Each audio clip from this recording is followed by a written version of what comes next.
انہی اشعار کے سائے میں میرے ایوان کی انتہائی معتبر مقتدر شخصیت بڑی محبت کے ساتھ، بڑے علم کے ساتھ، بڑی سادگی کے ساتھ رب نے اپنے محبوب کا صدقہ ان کی زبان میں وہ شیرینی عطا کی ہے کہ اپنا معاف ضمیر جامع کوثر کی صورت میں لوگوں کے قلوب میں منتقل کرتے ہیں۔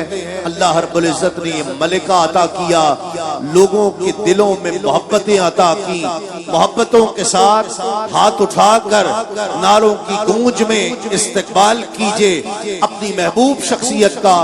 حضرت علامہ ثاقب رضا مصطفی سے گزارش کر رہا ہوں تشریف لائیں اور اپنے افکار عالیہ سے نوازیں۔ نعرہ تکبیر۔ صاحب علم نشرہ معصوم آمنہ احمد مجتبی حضرت محمد مصطفیٰ صلی اللہ علیہ وسلم کے حضور ناز میں اپنی عقیدتوں، ارادتوں اور محبتوں کا خراج پیش کرنے کے بعد بانی محفل حضرت قبلہ صوفی شوکت علی قادری صاحب زیدہ مجدہ صدر مجلس ہذا، فضیلت الشیخ حضرت قبلہ سید عمر بن سلیم القادری زیدہ شرفہ علمہ عملہ، حضرات علماء کرام، عالی مرتبت مہمانان گرامی، محتشم سامعین، خواتین و حضرات، السلام علیکم ورحمۃ اللہ وبرکاتہ۔ کتاب رحمت قرآن مجید سے سورۃ العصر کی تلاوت کرنے کا شرف پایا ہے۔ مختصر وقت میں کچھ باتیں آپ کے سامنے عرض کرنے کی کوشش کروں گا۔ اللہ تعالی میرے کلمات کو وہ تاثیر دے دے کہ جو روحوں تک، قلوب تک اتر جائیں، قابل عمل چیزوں پر ہم سب کو توفیق عمل نصیب ہو، اور آج یہاں بیٹھنا، ہمارا یہاں آنا اپنی بارگاہ میں قبول کیا جائے۔ سورۃ العصر قرآن مجید کی مختصر ترین سورتوں میں سے ایک سورت ہے۔ اگرچہ یہ صرف 3 مختصر آیات پر مشتمل ہے، لیکن اپنے دامن میں معنویت کا ایک جہاں لیے ہوئے ہے۔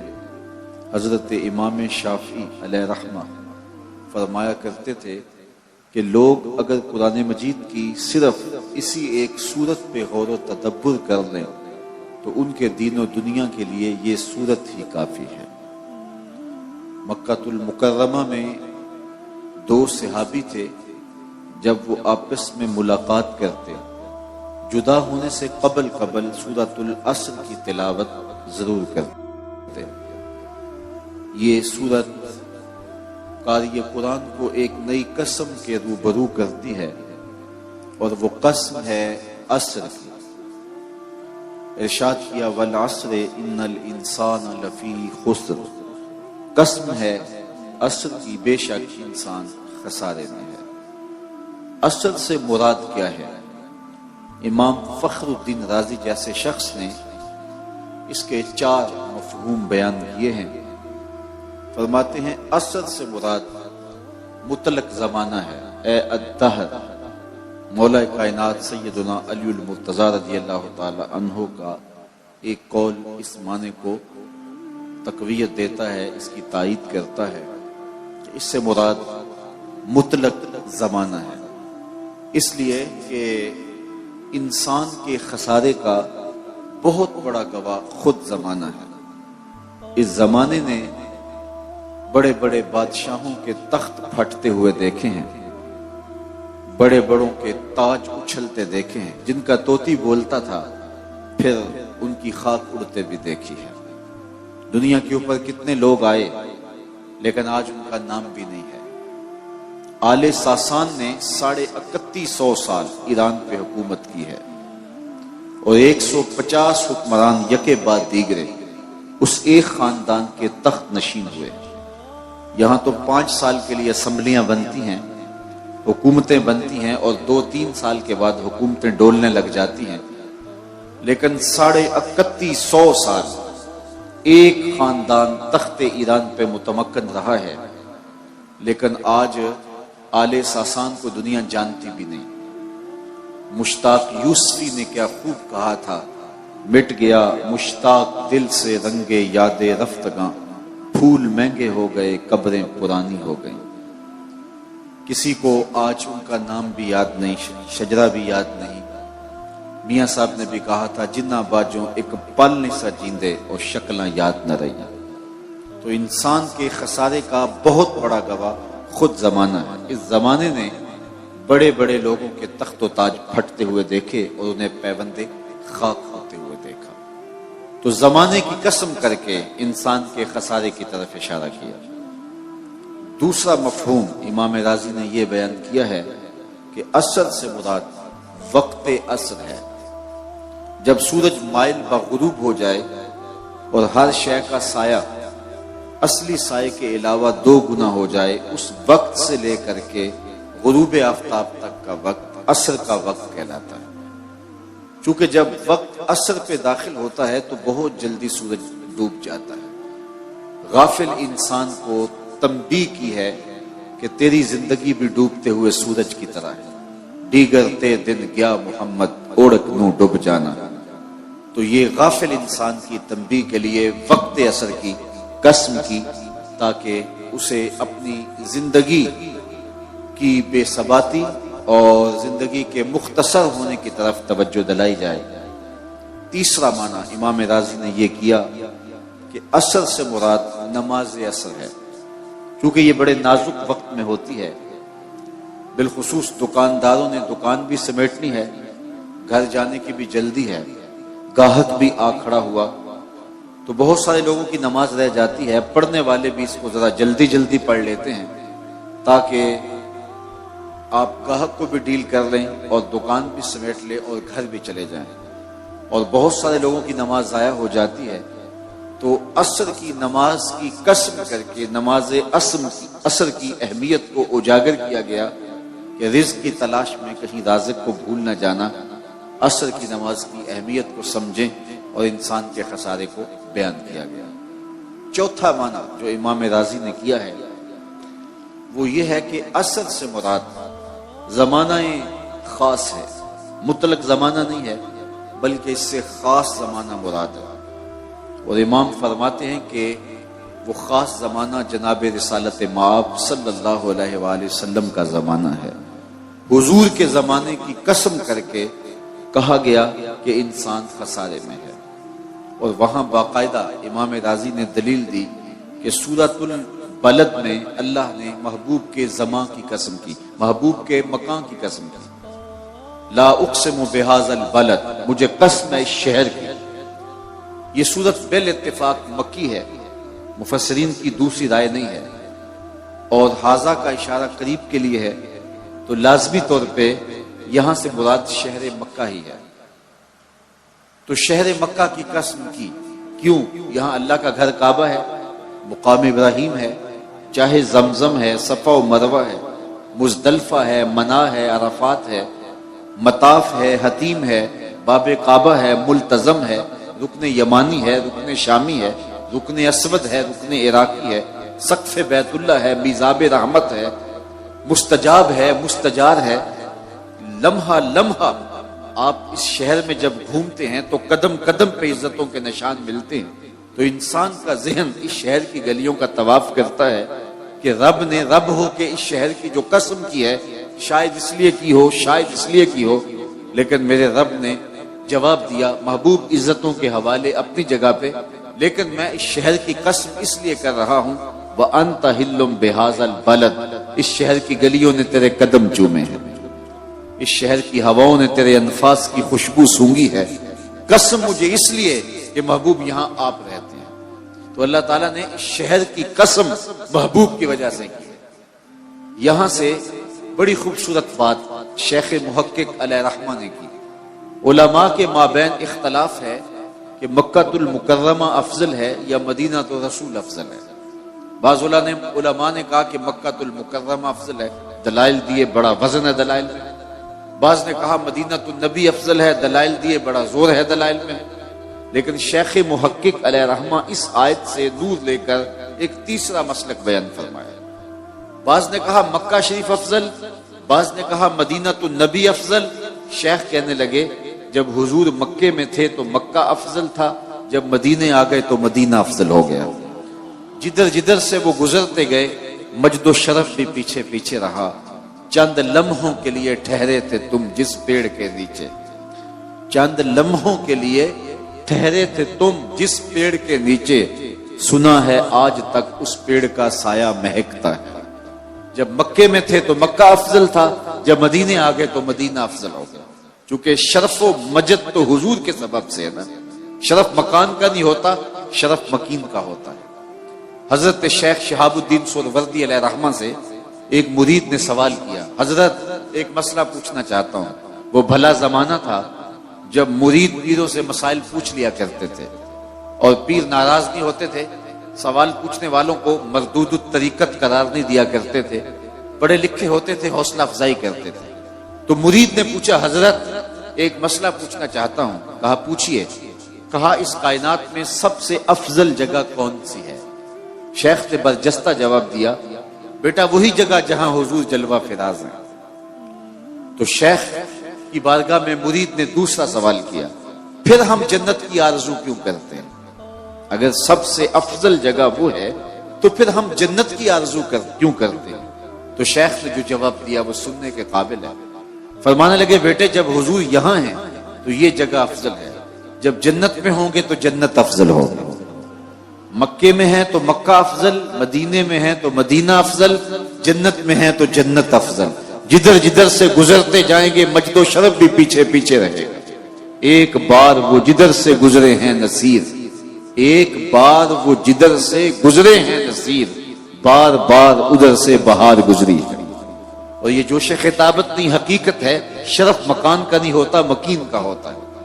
آپ نے علماء سے بارہا یہ سنا ہے کہ لوگوں کو اگر پتہ چل جائے کہ صف اول کا شرف کیا ہے تو وہ پہلی صف میں کھڑا ہونے کے لیے آپس میں قرعہ ڈالیں، لڑائی بن جائے، الجھاؤ بن جائے کہ میں نے پہلی صف میں کھڑا ہونا ہے۔ اب صف اول کون سی ہے؟ یہ جو محراب کے ساتھ والی صف ہوتی ہے یہ صف اول ہے نا۔ لیکن امام اگر مصلی اٹھا کے برآمدے میں لے آئے تو مجھے بتاؤ کہ محراب کے ساتھ والی صف کو صف اول کا شرف نصیب رہے گا؟ شرف برآمدے میں چلا گیا نا۔ اور اگر امام وہاں سے بھی مصلی اٹھائے اور صحن میں اٹھا لے جائے تو شرف صحن میں چلا جائے گا۔ صدیاں گزرنے کے بعد میرے جیسا شخص اگر مصلی صحن میں رکھے تو شرف صحن میں، مصلی برآمدے میں ڈال دے تو شرف برآمدے میں، مصلی مسجد کے ہال میں رکھے تو شرف ہال میں۔ نبیوں کا امام مکے میں ہو تو شرف مکے کو، مدینے میں ہو تو شرف مدینے کو، جنت میں ہو تو شرف جنت کو۔ جدھر سے گزرتے جائیں گے مجد و شرف بھی پیچھے پیچھے۔ اللہ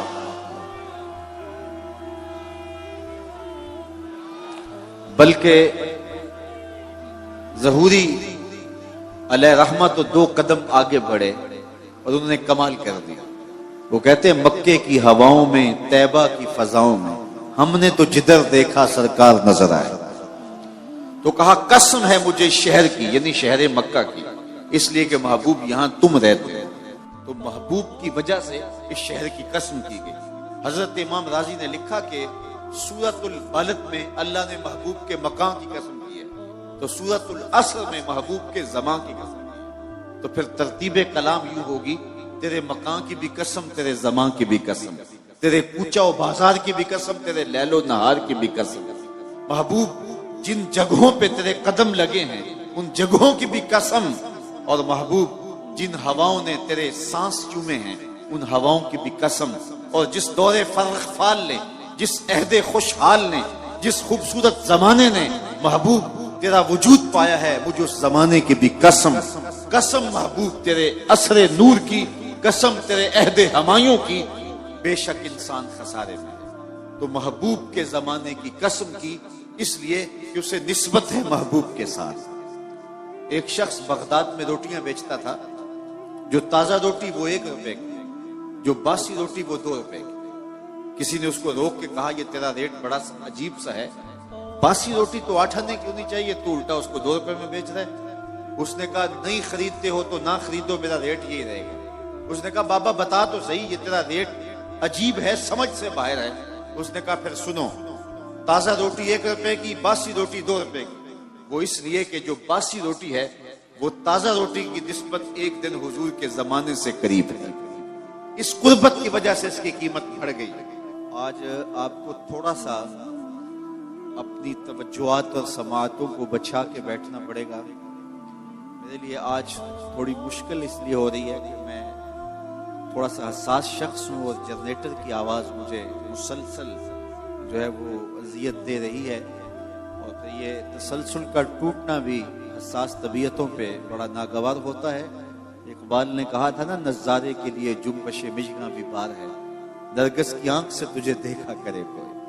تو بات کر رہا تھا کہ عصر حبیب کی قسم کی گئی، محبوب کے زمانے کی قسم کی گئی کہ بے شک انسان خسارے میں ہے۔ اب انسان کا خسارہ کیا ہے؟ میں بات کو تیزی کے ساتھ آگے بڑھانا چاہتا ہوں۔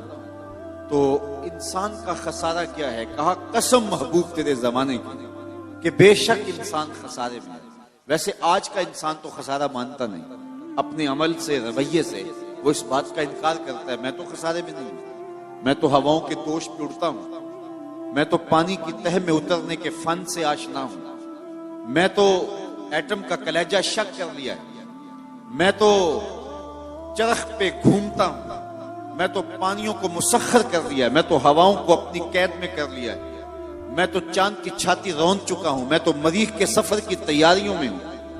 میری زندگی کا حسن دیکھو، کہاں وہ گھاس بھونس کی جھوپڑیاں اور کہاں یہ عالی نصب محلات، کہاں کھانے کے لیے نان شبینہ بھی نہیں تھا، اور کہاں ٹیبل پہ اتنے کھانے پڑے ہوتے ہیں کہ مشکل ہوتا ہے کہ کس کو کھائیں اور کس کو چھوڑیں، کہاں پہننے کے لیے پیوند لگے لباس ہوتے، اور کہاں آج اتنے لباس ہوتے ہیں کہ موسم بدل جاتے ہیں اور لباس بدلنے کی باری نہیں آتی۔ یہ تارکول کی سڑکیں دیکھو، یہ عالی نصب پلازے دیکھو، یہ میرے بنگلے، یہ میری کوٹھیاں، یہ لمبی لمبی گاڑیاں، یہ فراٹے بھرتے ہوئے جہاز، میں تو خسارے میں نہیں ہوں۔ آج کا انسان کہتا ہے اپنے رویے سے کہ میں تو خسارے میں نہیں ہوں۔ رب کہتا ہے محبوب تیرے زمانے کی قسم انسان خسارے میں ہے۔ تو انسان تو خسارہ مانتا نہیں ہے، اور اللہ کہتا ہے محبوب تیرے زمانے کی قسم یہ خسارے میں ہے، تو پھر خسارہ کیسا ہے؟ علماء فرماتے ہیں خسارہ انسانیت کا ہے، حیوانیت کا نہیں ہے۔ یہ اگر ہواؤں کے دوش پہ اڑتا ہے تو یہ انسانی کمال نہیں ہے، وہ تو مکھی بھی اڑتی ہے۔ اگر یہ پانی کی تہ میں اترنے کے فن سے آشنا ہے تو یہ انسانی کمال نہیں ہے، وہ تو مچھلی بھی اتر جاتی ہے۔ انسانی کمال کیا ہے؟ مروت، ہمدردی، بھائی چارہ، احساس، یہ ہیں انسانی کمال، اور یہ بتدریج دم توڑ رہے۔ کیا بھائی بھائی کا گلا نہیں کاٹ رہا؟ کیا خون سفید نہیں ہو رہے؟ آج کا انسان دہشت گرد ہے، آج کا انسان ڈرون حملے کرتا ہے، تو کہا کہ انسانیت کی مروت دم توڑ رہی ہے، محبتیں ٹوٹ رہی ہیں۔ آج کا انسان کا گلا چیر کے فخر اور خوشی محسوس کرتا ہے۔ وہ کیا کسی نے کہا تھا گھر کی آگ بجھی تو کچھ سامان بچا تھا جلنے سے، سو وہ بھی ان کے ہاتھ لگا جو آگ بجھانے آئے تھے۔ تو آج کا انسان انسانیت کو توڑ رہا ہے، لیکن محبوب کے زمانے کا انسان دیکھنا ہو تو تمہیں ابو بکر عمر جیسے انسان ملیں گے، تجھے عثمان و علی جیسے لوگ ملیں گے، بلال حبشی اور ابو ذر غفاری جیسے لوگ ملیں گے۔ تو کہا قسم تیرے زمانے کی بے شک انسان خسارے میں۔ سیدنا علی المرتضیٰ رضی اللہ تعالیٰ عنہ فرماتے ہیں انسانی خسارے کا ایک پہلو یہ ہے کہ وہ اپنی سانسوں کے ذریعے اپنی زندگی توڑ رہا ہے۔ سمجھتا یہ ہے کہ میں بڑا ہو رہا ہوں، لیکن حقیقت یہ ہے کہ یہ چھوٹا ہو رہا ہے۔ یہ سانسیں یہ زندگی کو مختصر کر رہی ہیں، کاٹ رہی ہیں زندگی۔ کبھی آپ اشارے پہ رکے ہوں تو وہاں گنتی الٹی چل رہی ہوتی ہے، اور جہاں گنتی الٹی چل رہی ہوتی ہے وہاں بہت جلد کام زیرو پہ آ جاتا ہے۔ یہ سانسوں کی زندگی، یہ ماہو سال کی زندگی، یہ الٹی چل رہی ہے. کوئی 60 سے نیچے آ رہا ہے، کوئی 70 سے نیچے آ رہا ہے، کوئی 40 سے نیچے آ رہا ہے. اور جب زندگی 0 پوائنٹ پہ پہنچے گی تو اسی کا نام موت ہے. یہ ہے انسانیت کا خسارہ. ایک بزرگ فرماتے تھے مجھے سمجھ نہیں آتی تھی کہ یہ جو قرآن نے کہا انسان خسارے میں ہے تو یہ خسارہ کاہے کا ہے. میں ایک دن سمرقند کے بازار سے گزر رہا تھا. وہاں ایک آدمی پھٹے پہ رکھ کے برف بیچ رہا تھا اور ساتھ آواز لگا رہا تھا. اور اس کی آواز کیا تھی؟ وہ کہہ رہا تھا ارحمو ارحمو من یذوبو راس مالہ، اور میرے پہ رحم کرو، میں ایک ایسا شخص ہوں جس کا راس المال پگھلتا جا رہا ہے. میں ایک ایسا شخص ہوں جس کا راس المال پگھلتا جا رہا ہے. آپ کپڑا بیچتے ہیں، آج گاہک نہیں ملا، ہو سکتا ہے کل 2 آنے مہنگا مل جائے اور آپ کو فائدہ ہو جائے. آپ پیٹرول بیچتے ہیں، آج گاہک نہیں ملا، ہو سکتا ہے کل 6 روپے اوپر چلا جائے، وہ پڑا لاکھوں روپے کا فائدہ دے جائے. لیکن برف ایک ایسا سودا ہے، اگر آج گاہک نہیں آیا تو کل برف ہی نہیں ہوگی. تو وہ سمرقند کے بازار میں پھٹے پہ برف رکھ کے بیچ رہا تھا اور ساتھ آواز لگا رہا تھا او گزرنے والوں، میرے پہ ترس کھاؤ، مجھ سے برف لیتے جاؤ. میں ایسا تاجر ہوں جس کا راس المال پگھلتا جا رہا ہے اور قطرہ قطرہ کر کے میری برف پگھل رہی ہے اور میں نقصان میں ہوں، مجھ سے کوئی برف خرید لے. تو وہ کہتے ہیں جب اس نے یہ آواز لگائی نا تو میرے قدم رک گئے اور میں نے اس کو کہا میاں آج مجھے ان الانسان لفی خسر کا ترجمہ سمجھ میں آ گیا. جس طرح تیری برف پگھلتی جا رہی ہے میری زندگی پگھلتی جا رہی ہے. تیری برف قطرہ قطرہ پگھل رہی ہے اور میری زندگی سانس سانس پگھل رہی ہے.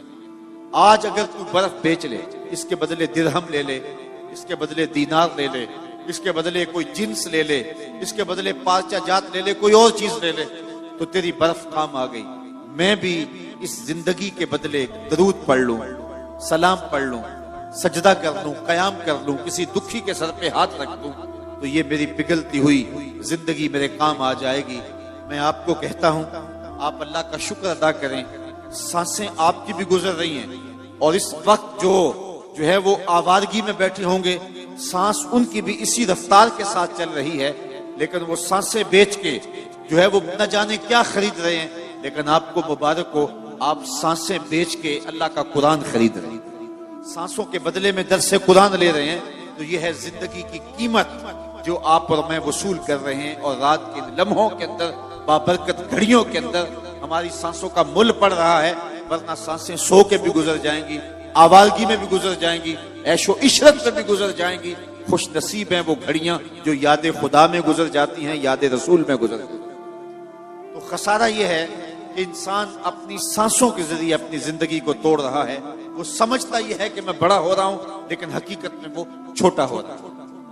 خسارے کا ایک اور پہلو، اور مجھے آپ کی یہاں بھرپور توجہ چاہیے ہوگی، یہ بڑا لطیف پہلو ہے اور آپ کی اگر توجہ ہوگی تو یہ پہلو آپ کو بڑا لطف بھی دے گا.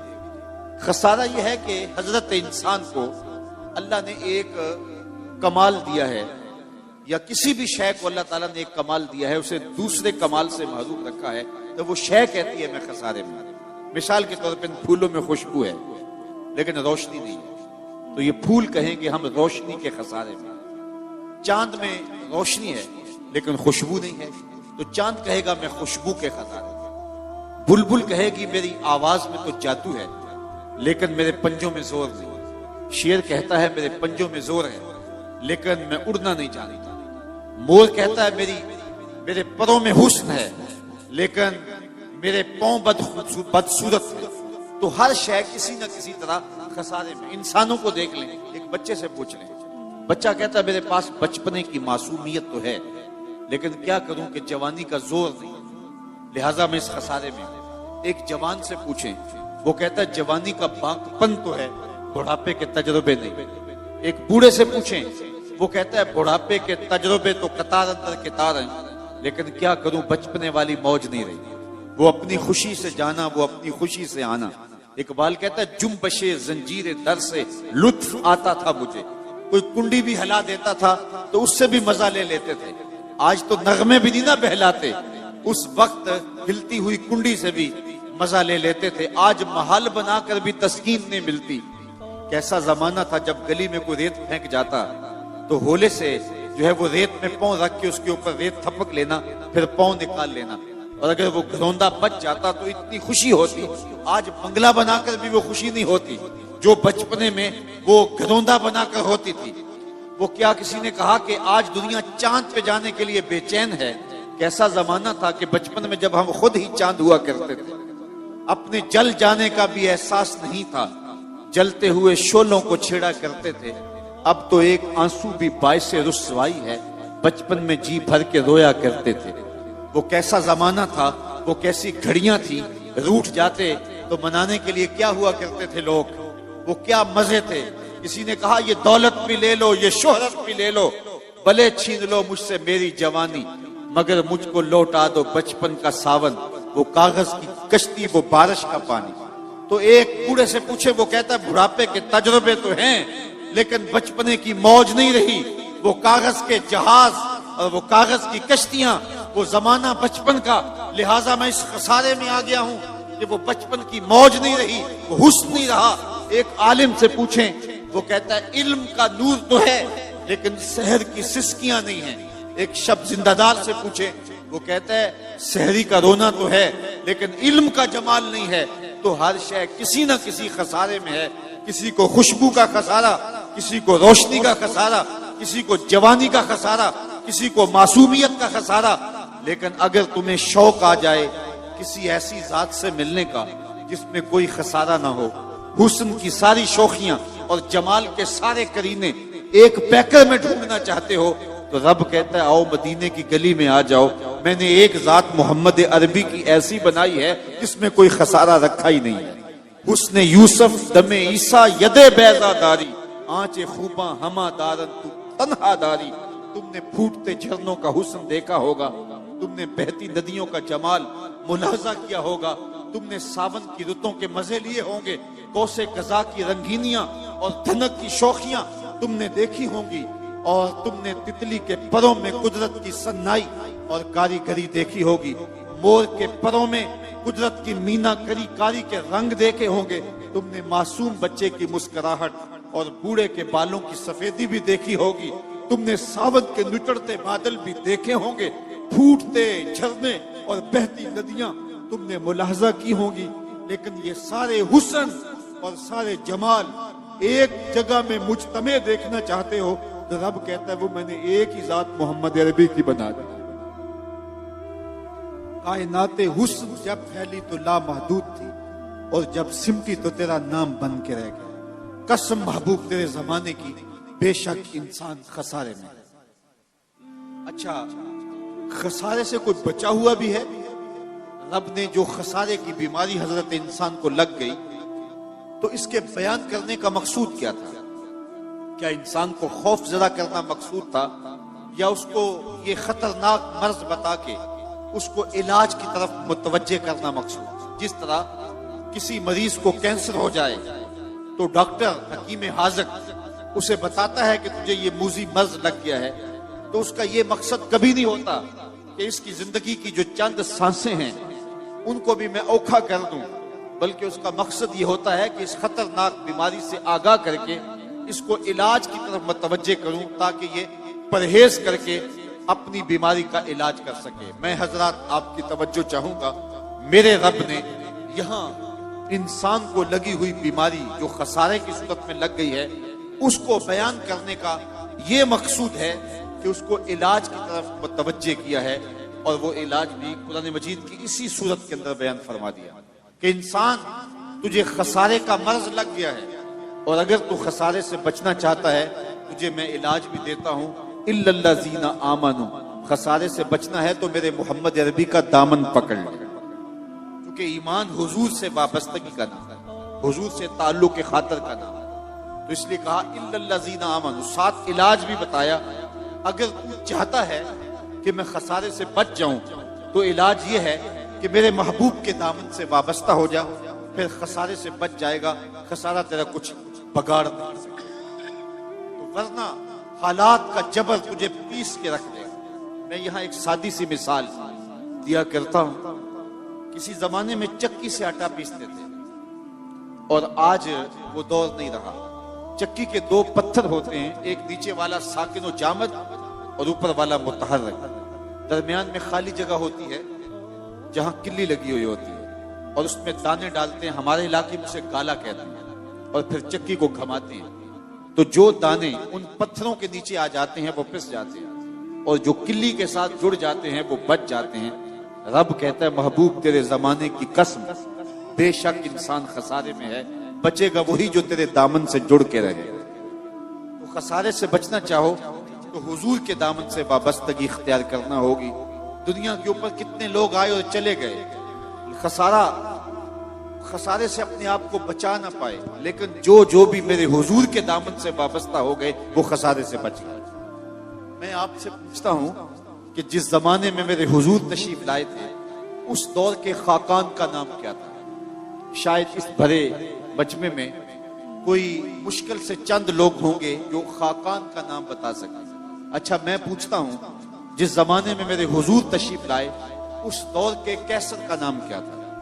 تو شاید تھوڑے لوگ ہوں گے جو کیسر کا نام بتا سکیں۔ اچھا میں یہ پوچھتا ہوں جس زمانے میں میرے حضور تشریف لائے اس زمانے کے کسرا کا نام کیا تھا؟ تو بہت تھوڑے لوگ ہوں گے جو اس زمانے کے کسرا کا نام بتا سکیں، اس دور کے کیسر کا نام، اس دور کے کسرا کا نام، اس دور کے خاقان کا نام۔ یہ اس زمانے کے بڑے لوگ تھے، لیکن آج اس بھرے مجمع میں جو ہزاروں افراد پر مشتمل ہے شاید انگلیوں پہ گنے جا سکتے ہوں وہ لوگ جو اس دور کے کیسر کا، اس دور کے کسرا کا اور اس دور کے خاقان کا نام بتا سکے۔ اور اگر میں اس مجمع میں سب سے کم عمر بچے سے پوچھوں کہ میرے حضور کے مؤذن کا نام کیا تھا تو وہ سر اٹھا کے بلال حبشی کا نام لے گا، پھر بچا کون جو میرے رسول کے دامن سے لپٹ گیا۔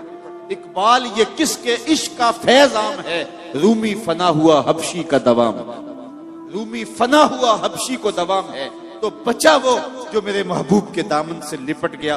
رب کہتا ہے اگر خسارے سے بچنا چاہتے ہو تو میرے محبوب کے دامن سے لپٹ جاؤ۔ میں ابھی گجرانوالہ سے لاہور آیا ہوں تو راوی کے اس پار جہانگیر کا مقبرہ ہے، تو وہاں دن کو چلے جائیں یا شام کو چلے جائیں وہاں حسرتیں برستی دکھائی دیتی ہیں۔ حکومت نے وہاں پارک بنا دیا جس کے دم سے چھٹی کے دن کچھ رونق ہو جاتی ہے، لیکن جو مقبرے کا خاص احاطہ ہے وہاں جانوروں کی پیٹیں آپ کو پڑی ہوئی دکھائی دیں گی، قرآن پڑھنے والے لوگ نہیں ملیں گے، تاش کھیلنے والی ٹولیاں ملیں گی۔ یہ وہ لوگ تھے جو اس دھرتی کا نمک سمجھے جاتے تھے اور جن کے اشارہ ابرو پہ ہندوستان کی تقدیر لکھی تھی۔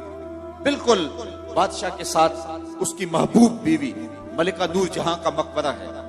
بادشاہ جب تخت پہ بیٹھتا تھا تو پیچھے پردہ ہوتا اور وہ پردے کے پیچھے بیٹھتی۔ بادشاہ کا کوئی فیصلہ اسے پسند نہ ہوتا تو پیچھے سے کمر ٹھونکتی، بادشاہ فیصلہ تبدیل کر دیتا۔ جس کے اشارہ ابرو سے ہندوستان کے فیصلے ہوتے، آج اس کی قبر پر بھی اندھیرا ہے اور وہاں ظلمتیں۔ ان کی اپنی بیٹی زیب النساء جو اپنے باپ سے مخفی شاعری کرتی رہی ہے اور دیوان مخفی کے نام سے اس کا دیوان بھی موجود ہے، اس کی اپنی لوح مزار پہ اس کا شعر لکھا ہے، بر مزار ما غریباں نہ چراغے نہ گلے نہ پرے پروانہ سوزد نہ صدائے بلبلے۔ ہم غریبوں کی قبر پہ نہ کوئی چراغ جلانے آئے گا، نہ کوئی پھول ڈالنے آئے گا، نہ کسی بلبل نے گیت گانے ہیں اور نہ کسی پروانے نے پر جلانے ہیں۔ یہ میں راوی کے اس پار کی کہانی سنا رہا ہوں۔ یہ ہے جنہوں نے جن لوگوں کو خسارے نے پیس کے رکھ دیا۔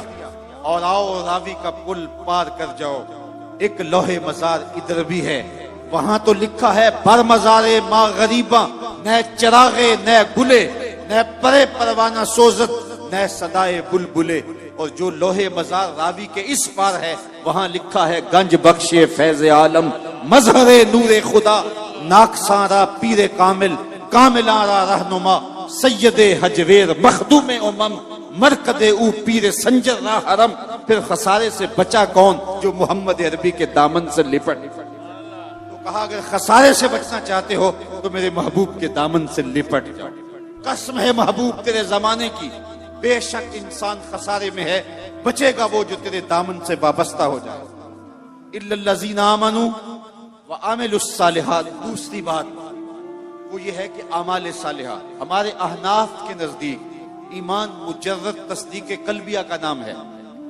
اعمال لفظ ایمان میں داخل تو نہیں ہے، لیکن ایمان اگر دعویٰ ہے تو عمل اس کی دلیل ہے۔ ایمان اگر درخت ہے تو عمل اس کا پھل ہے۔ ہمیں قرآن مجید میں متعدد مقامات پر ایمان کے بعد اچھے اعمال کرنے کی ترغیب دی گئی ہے۔ صاحبو، ہمارا المیہ یہ ہے کہ ہم عمل گریز ہو گئے۔ ہم صرف اسی بات پہ خوش ہیں کہ ہم مسلمان ہیں، اس کے بعد اسلام لانے کے بعد ہمارا اگلا وظیفہ کیا ہونا چاہیے اس کو ہم بھول جاتے ہیں۔ اسلام تو داخلے کا نام ہے۔ ایک شخص یونیورسٹی میں یا کالج میں داخل ہو جاتا ہے تو کیا بس داخلہ لے لینا اس کے لیے کافی ہوگا، یا وہ باقاعدہ کلاس اٹینڈ کرے گا، اسباق یاد کرے گا، پھر امتحان کی تیاری کرے گا؟ صرف مسلمان ہو گئے، اس کے بعد ہم بھول گئے کہ ہمارا اگلا مرحلہ کیا ہے، اسلام کے تقاضے کیا ہیں۔ جو می گوئے مسلمانم بلرزم کہ دانم مشکلات لا الہ، جب میں کہتا ہوں میں مسلمان ہوں تو کانپ جاتا ہوں، کیونکہ لا الہ الا اللہ کے تقاضے کو جانتا ہوں۔ تو جب ہم نے کلمہ پڑھ لیا، حضور کی غلامی کے دائرے میں آ گئے، تو اس کا مطلب یہ ہے کہ اپنی خواہشات کو چھوڑ دیا۔ اب ہم حضور کے غلام ہیں، جو حضور کہتے جائیں گے وہ ہم مانتے چلے جائیں گے۔ لیکن ہم نے بہانے تراش لیے عمل گریزی کے۔ آج 10 آدمی اکٹھے بیٹھتے ہیں، 5 لوگ جمع ہوتے ہیں تو کہتے ہیں جی آج کل دین پہ چلنا بڑا مشکل ہے، اور باقی بھی اس بات میں سر ہلاتے ہیں جس طرح بڑی فلسفے کی بات کہہ دی ہو، جی واہ ہاں ٹھیک ہے آج کل دین پہ چلنا بڑا مشکل ہو گیا۔ میں اس کے جواب میں کہا کرتا ہوں کہ یہ وہ شخص کہہ رہے دین پہ چلنا مشکل ہے جو مسجد میں آتا ہے تو باہر پہرے دار کھڑا ہے اس کو ضرر نہ پہنچے، اندر موسم کے مطابق گرم اور ٹھنڈا پانی دستیاب، پھر جب وہ اندر گیا تو اندر مخملی قالین بچھے ہوئے ہیں تاکہ اس کو کوئی تکلیف نہ پہنچے، موسم کے مطابق ٹھنڈا اور گرم ماحول دستیاب ہے۔ جو مخملی قالینوں پر اور مسلوں پہ سجدہ کرتا ہے اور ٹھنڈے اور گرم ماحول میں موسم کی مطابقت میں راحت پاتا ہے، وہ کتنے نخرے سے کہتا ہے آج کل دین پہ چلنا بڑا مشکل ہے۔ میں کہتا ہوں صاحب تیرے لیے مشکل ہے یا کربلا والے حسین کے لیے مشکل تھا؟ جن کے لیے مشکل تھا انہوں نے تو کہا نہیں کہ دین پہ مشکل ہے، اور ہم خام خواہ کہہ رہے جی آج کل بڑا اوکھا ہو گیا دین پہ چلنا۔ میاں اس نے تو نہیں کہا جس کے پاؤں میں رسی ڈال کر کے مکے کے بازاروں میں گھسیٹا گیا اور لوہے کی کنگھیوں سے بدن چھیدے گئے، تپتی ہوئی ریت پہ لٹایا گیا، کوئلوں کے اوپر رکھا گیا، بدن پہ پیٹھ پہ کوڑے مارے گئے، لیکن بلال کی زبان سے احد احد کے نغمے سے امیہ بلال حبشی کی پیٹھ پہ کوڑے مارتا ہے اور حضرت بلال آگے سے مسکراتے ہیں۔ کسی نے روک کے کہا بلال عجیب تماشا ہے، تمہارا ظالم آقا تمہیں کوڑے مارتا ہے اور تم آگے سے مسکراتے ہو، بات سمجھ میں نہیں آئی؟ تو بلال حبشی نے جو جواب دیا ذرا میں آپ کی اس پہ توجہ چاہوں گا۔ بلال حبشی نے کہا کہ تم بازار میں جاؤ نا مٹی کا پیالہ خریدنے کے لیے تو اس کو بھی ٹھونک ٹھونک کے دیکھتے ہو، اس کی آواز تو ٹھیک ہے کہیں کچا تو نہیں ہے۔ کہا تم مٹی کا برتن خریدنے جاؤ، مٹی کا پیالہ بھی خریدنے جاؤ تو اس کو بھی ٹھونک بجا کے دیکھتے ہو، یہ کچا تو نہیں ہے، اس کی آواز تو ٹھیک ہے۔ کہا تم مٹی کا پیالہ خریدو تو اس کو بھی ٹھونک بجا کے دیکھتے ہو، اس کی آواز تو ٹھیک ہے۔ میرا مالک بلال کو خرید رہا ہے، دیکھ رہا ہے بلال کی آواز تو ٹھیک ہے کہیں کچا تو نہیں ہے۔ میں کہتا ہوں مالک خرید لے بلال کو، کھال ادڑ بھی جائے گی، حق حق کی آواز ختم نہیں ہوگی۔ نعرہ تکبیر، نعرہ رسالت، نعرہ حیدری، نعرہ غوثیہ۔ زخم پہ زخم کھا کے جی، خون جگر کے گھونٹ پی، آہ نہ کر لبوں کو سی، یہ عشق ہے دل لگی نہیں۔ جب محبت کا دعویٰ کیا ہے تو محبت یہ نہیں ہے کہ ہم زبان سے کہہ دیں کہ ہم محب ہیں، بلکہ محبت جو ہے وہ امتحان مانگتی ہے۔ محبت ہو تو پھر کربلائیں سجتی ہیں، محبت ہو تو پھر پا بجولا کیا جاتا ہے، محبت ہو تو پھر جیل کی سلاخوں کے پیچھے بھی کھڑے ہو کے یا رسول اللہ تیرے چاہنے والوں کی خیر کے نعرے لگائے جاتے ہیں۔ تو محبت امتحان مانگتی ہے، محبت تقاضا کرتی ہے کہ اب امتحان دو۔ ہمارے استاد پڑھا کرتے تھے عاشق عاشق ہر کوئی آنکھے پر عاشق بندا مر کے، زہر پیالہ کوئی نہیں پیندا پر عاشق پیندا پر کے۔ تو جب محبت کا دعویٰ کیا ہے تو اس کے تقاضے نبھانے پڑیں گے۔ ہمارا دین ہم سے تقاضا کرتا ہے کہ ہم اچھے اعمال کا ذخیرہ جمع کریں۔ تیسری بات جو ارشاد فرمائی وَتَوَاصَوْا بِالْحَقِّ، حق کی وصیت۔ حق سے مراد کیا ہے؟ امام قرطبی نے یہاں 3 قول بیان کیے ہیں۔ حق سے مراد اسلام ہے، حق سے مراد توحید ہے، اور حق سے مراد قرآن ہے۔ یعنی اگر اسلام لائے ہو تو پہلی بات یہ ہے کہ ایمان لانے کے بعد تمہارا وظیفہ عمل اتنا مضبوط ہونا چاہیے کہ تم دور سے پہچانے جاؤ کہ تم حضور کے غلام ہو. یہ نہ ہو کہ لوگ پوچھیں تم کون ہوتے ہو اور تم پاسپورٹ پیش کرو یہ دیکھو مذہب کے خانے میں اسلام لکھا ہوا ہے. میرے استاد فرمایا کرتے تھے صاحب یہ نہ ہو کہ لوگ تمہیں پوچھیں اور تمہیں بتانا پڑے کہ یہ دیکھو مذہب کے خانے میں اسلام لکھا ہوا ہے. آپ فرمایا کرتے تھے تمہاری وضاحت، تمہارا طرز زندگی، تمہارا انداز معاشرت ایسا ہونا چاہیے تم دور سے چلے آ رہے ہو لوگ پہچان کے کہیں وہ دیکھو آقا کا غلام آ رہا ہے. اور یہ تمہاری پہچان قبر میں بھی ہونی چاہیے اور یہ تمہاری پہچان حشر میں بھی ہونی چاہیے. جب تم لحد میں جاؤ تو منکر نکیر بھی پہچانے کہ یہ حضور کا غلام آ گیا، اور جب لحد سے نکلو حشر میں بھی پہچانے جاؤ یہ مصطفیٰ جان رحمت کا غلام آ گیا. اپنی وضاحت اور اپنا طرز زندگی ایسا بتاؤ کہ دور سے پتا چلے کہ حضور کے غلام ہیں. نور آنکھوں میں تو چہروں پہ اجالے ہوں گے، مصطفیٰ والوں کے انداز نرالے ہوں گے. دنیا میں بھی ان کے دم سے مقدر چمکا، محشر میں بھی ان کی رحمت کے حوالے ہوں گے. تو ہم نے اپنے انداز زندگی کو حضور کے طریقہ حیات کے مطابق بنانا ہے. تیسری بات ارشاد فرمائی حق کے دامن کو تھامنا. آج ہمارا طرز عمل اور رویہ یہ ہو گیا کہ ہمیں کیا لگے، اور اس نے معاشرت کو چاٹ کے رکھ لیا ہے. یہ طرز زندگی اور یہ رویہ ہر بندہ کہتا ہے جی سانو کی لگے، ہمیں کیا لگے، ہمیں کیوں نہیں لگے. حضور نے ارشاد فرمایا جب لوگ کشتی میں بیٹھ جاتے ہیں اور ہر بندہ اپنی اپنی جگہ گھیر لیتا ہے اور اس اپنی جگہ کا مالک بن جاتا ہے، اور ایک شخص اپنی جگہ پہ سوراخ کرنے لگ جاتا ہے کشتی کے اندر، تو باقی اگر کہیں ہمیں کیا لگے، اپنے گھر میں کر رہا ہے، اپنی جگہ میں کر رہا ہے، اپنے گھر چھاج بجائے یا چھلنی بجائے، اس طرح آج کل جو ہے وہ مثال دی جاتی ہے، تو وہ کشتی میں اپنی ہی جگہ میں سوراخ کرنے لگ جاتا ہے. تو سارے اگر یہ کہیں کہ ہمیں کیا لگے تو تھوڑی دیر کے بعد کشتی میں سوراخ ہوگا اور اندر پانی آئے گا، یہ بھی ڈوبے گا، باقی بھی ڈوبیں گے. ہمدردی اپنے ساتھ اور اس کے ساتھ یہ ہے کہ اس کا ہاتھ پکڑا جائے، اسے روکا جائے تاکہ ہلاکت سے بچایا جائے. جب معاشرتوں کے اندر برائیاں پھیلنے لگ جاتی ہے تو یہ کہہ کے کہ ہمیں کیا لگے، جو کرے گا وہ بھرے گا، جان نہیں چھڑائی جا سکتی.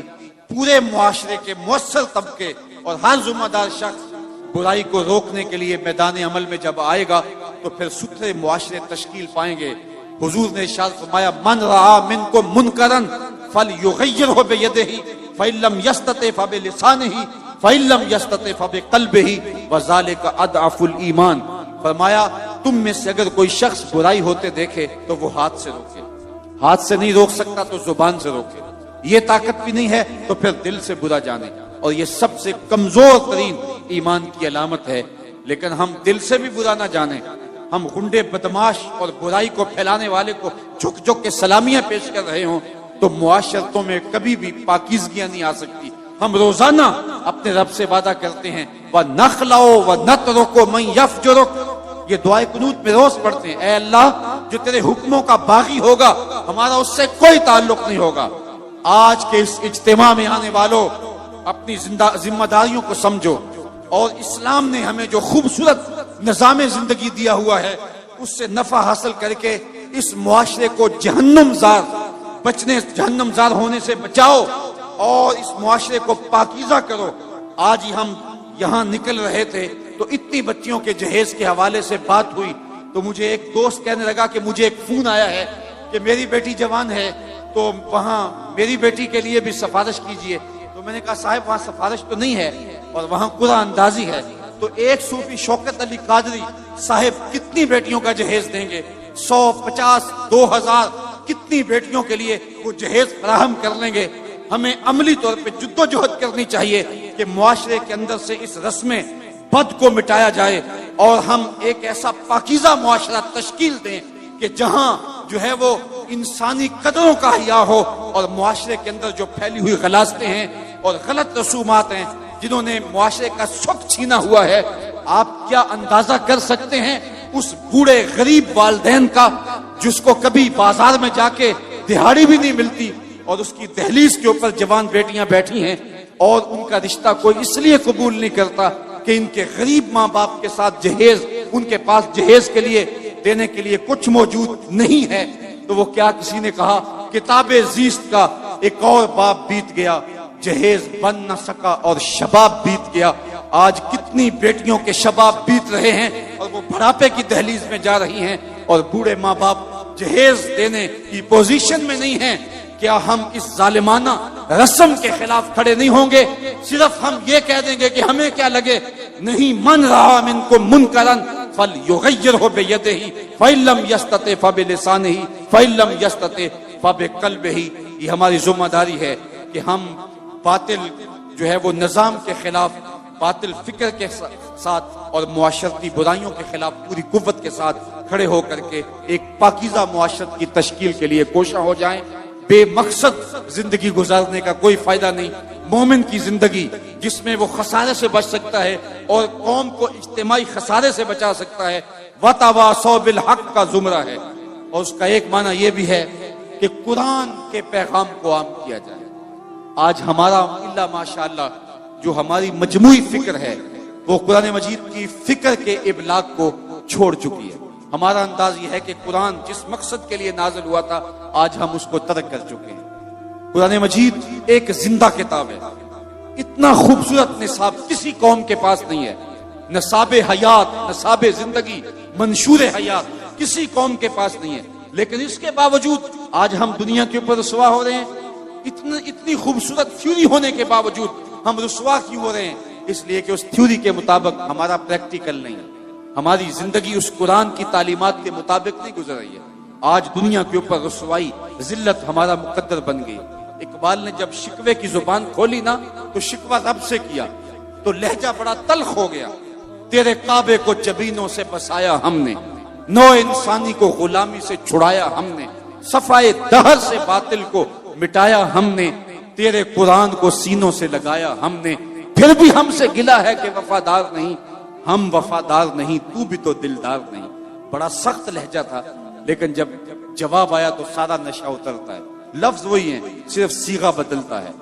جب کہا نا کہ تیرے کعبے کو جبینوں سے بسایا کس نے، تو جواب آیا میرے کعبے کو جبینوں سے بسایا کس نے، نو انسانی کو غلامی سے چھڑایا کس نے، صفائے دہر سے باطل کو مٹایا کس نے، میرے قرآن کو سینوں سے لگایا کس نے.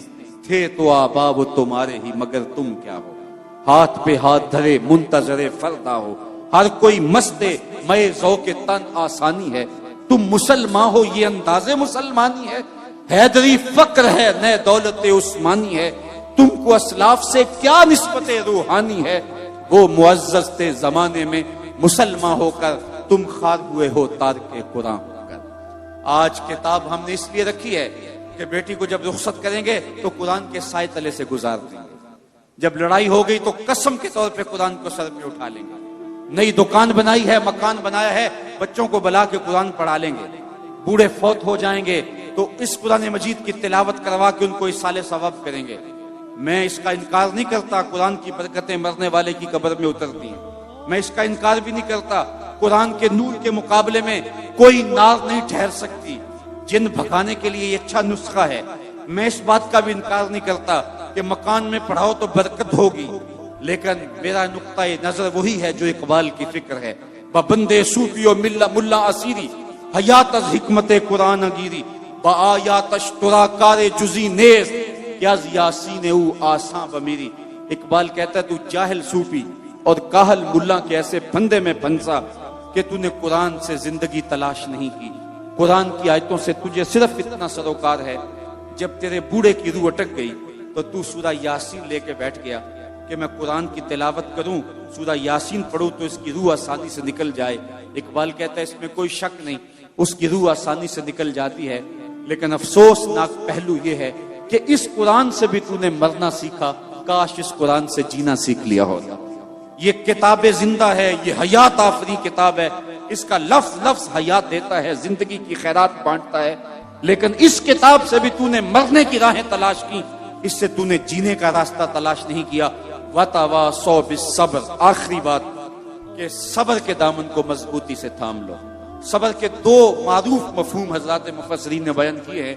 ایک تو یہ ہے کہ راہ حق میں چلنے سے جو تکلیفیں آتی ہیں اس پر صبر کیا جائے، پرخار راہیں دیکھ کر کے اپنے آپ کو سمیٹ نہ لیا جائے، بلکہ جب راہ دین میں تکلیفیں آئیں، اذیتیں آئیں، مشکلیں آئیں تو آگے چلتا رہے، اپنے اٹھنے والے قدموں کو پیچھے نہ ہٹائے۔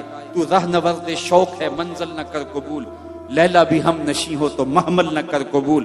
جتنی تکلیفیں راہ حق میں پیغمبروں کو آئی ہیں اتنی تکلیفیں کسی کو نہیں آئیں۔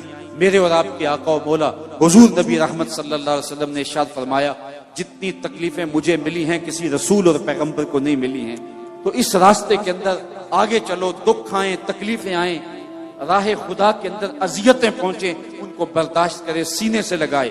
حضرت امام رازی نے لکھا ہے کہ مکے سے لے کر طائف تک 70 ایسے نبیوں کی قبریں ہیں جن کی وفات صرف بھوک اور پیاس کی وجہ سے ہوئی ہے۔ آج میں اور آپ دین کے لیے کوئی تکلیف برداشت نہیں کی، خام خواہ کہتے ہیں کہ دین کے اوپر چلنا مشکل ہے۔ پہلی بات تو مشکل ہے ہی نہیں، اور دوسری بات ہمارے لیے کوئی دوسرا آپشن ہی نہیں ہے۔ صبر کا جو آخری مفہوم حضرات مفسرین نے بیان کیا ہے وہ یہ ہے کہ دنیا کی زندگی میں چلتے ہوئے کبھی دکھ بھی آتے ہیں، کبھی